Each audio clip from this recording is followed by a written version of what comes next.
জয় যোগিনী একাদশী ব্রত মাহাত্ম্য পাঠ কি জয়।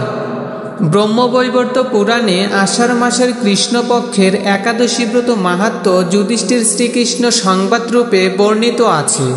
যুধিষ্ঠির বললেন, হে বাসুদেব, আষাঢ় মাসের কৃষ্ণপক্ষিয়া একাদশী মাহাত্ম্য কৃপাপূর্বক আমাকে বলুন। শ্রীকৃষ্ণ বললেন, হে মহারাজ, সকল পাপ বিনাশিনী ও মুক্তিপ্রদ এই উত্তম ব্রতের কথা বলছি, আপনি শ্রবণ করুন। আষাঢ় মাসের কৃষ্ণপক্ষিয়া একাদশী যোগিনী নামে খ্যাত।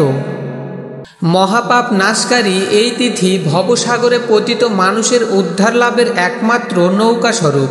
ব্রত পালনকারীদের পক্ষে এটি সর্বশ্রেষ্ঠ ব্রত বলে প্রসিদ্ধ। এই প্রসঙ্গে আপনাকে একটি পবিত্র পৌরাণিক কাহিনী বলছি।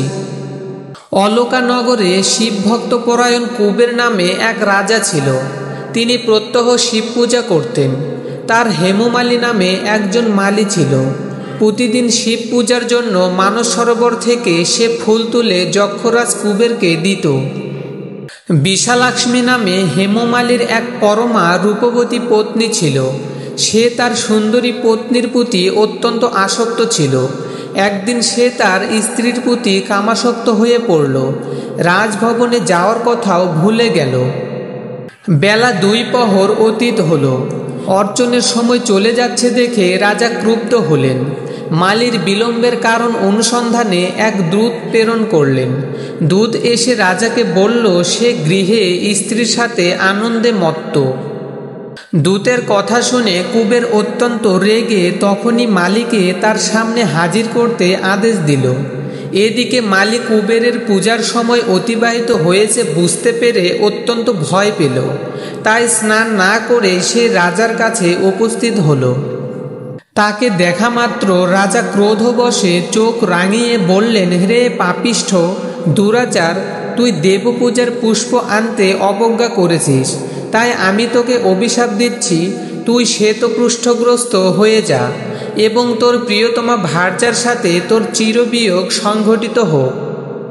রে নীচ, তুই এখনই এই স্থান থেকে ভ্রষ্ট হয়ে অধোগতি লাভ কর। কুবেরের এই অভিশাপে হেমমালী পত্নীর সাথে স্বর্গভ্রষ্ট হয়ে দীর্ঘকাল যাবৎ কুষ্ঠরোগ ভোগ করতে লাগল। রোগের যন্ত্রণায় দিন অথবা রাত্রে কখনোই সে সুখ পেত না। এভাবে শীত গ্রীষ্মে প্রচণ্ড বেদনায় বহু কষ্টে সে জীবনযাপন করতে লাগল।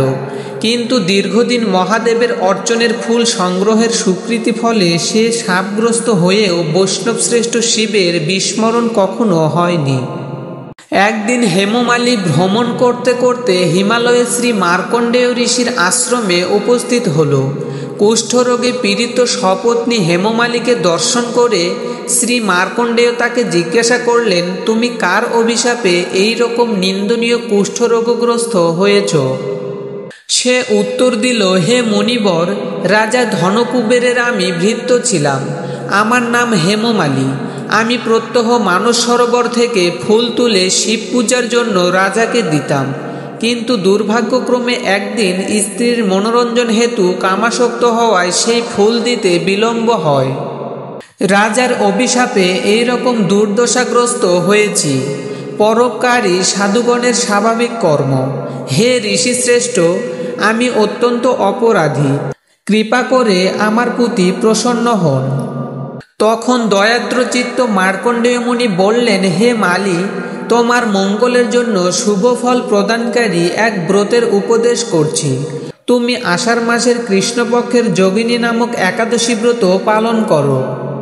এই ব্রতের পূর্ণ প্রভাবে তুমি অবশ্যই কুষ্ঠব্যাধি থেকে মুক্ত হবে। শ্রীকৃষ্ণ বললেন। ঋষির উপদেশ শ্রবণ করে হেমমালী তাকে প্রণাম জানালো। পরে অত্যন্ত আনন্দে ঋষির আদেশ মতো নিষ্ঠার সঙ্গে যোগিনী একাদশী ব্রত পালন করল। এইভাবে হেমমালী সমস্ত রোগ থেকে মুক্ত হল ও পত্নীসহ সুখে দিনযাপন করতে লাগল। হে মহারাজ যুধিষ্ঠির, আমি আপনার কাছে এই ব্রত উপবাসের মহিমা কীর্তন করলাম। এই ব্রত পালনে ৮৮,০০০ ব্রাহ্মণকে ভোজন করানোর ফল লাভ হয়। যে ব্যক্তি এই মহাপাপ বিনাশকারী ও পুণ্যফল প্রদায়ী যোগিনী একাদশীর কথা পাঠ এবং শ্রবণ করে সে অচিরেই সর্বপাপ থেকে মুক্ত হবে। হরে কৃষ্ণ। সুপ্রিয় সুধী ভক্তবৃন্দ, এই ছিল যোগিনী একাদশী ব্রত মাহাত্ম্য কথা। তো এইরকম সনাতন ধর্মীয় নিত্য নতুন ভিডিও পেতে আমাদের চ্যানেলটি সাবস্ক্রাইব করে পাশে থাকুন। হরে কৃষ্ণ।